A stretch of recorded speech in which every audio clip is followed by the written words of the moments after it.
Well, there's a lot of operational details that can't be discussed publicly, obviously, for obvious reasons. So as we move forward, we'll describe our process, which is a threefold process in Venezuela. I've described it to them now. Step one is the stabilization of the country. We don't want it descending into chaos.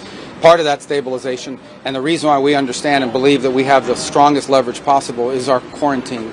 As you've seen today, 2 more ships were seized.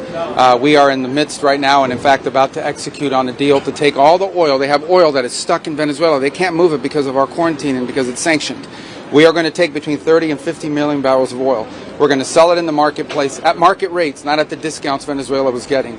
That money will then be handled in such a way that we will control how it is dispersed in a way that benefits the Venezuelan people, not corruption, not the regime. So we have a lot of leverage to move on the stabilization front. The second phase will be a phase that we call recovery, and that is ensuring that American, Western, and other companies have access to the Venezuelan market in a way that's fair. Also, at the same time, begin to create the process of reconciliation nationally within Venezuela so that the opposition forces can be amnestied and released and from prisons or brought back to the country and begin to rebuild civil society.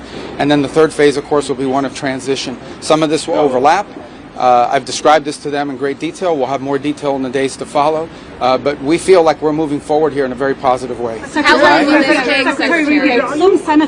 Some senators who were in that briefing describing your operation variously as that you're winging it, that there's no plan for Venezuela going forward. Yeah, I know. They're going to say that. I used to be a senator too. That's what you always say when it's the other party. The bottom line is we've gone into great detail with them about the planning. We've described it to them. In fact, it's not just winging it. It's not just saying or speculating it's going to happen. It's already happening. Like the oil arrangement that we've made with PDVSA on their sanctioned oil that they can't move. Understand, they are not generating any revenue from their oil right now. They can't move it unless we allow it to move because we have sanctions, because we're enforcing those sanctions. This is tremendous leverage. We are exercising it in a positive way. The president described it last night. Secretary will have more to say on it today, who is involved in running this portfolio.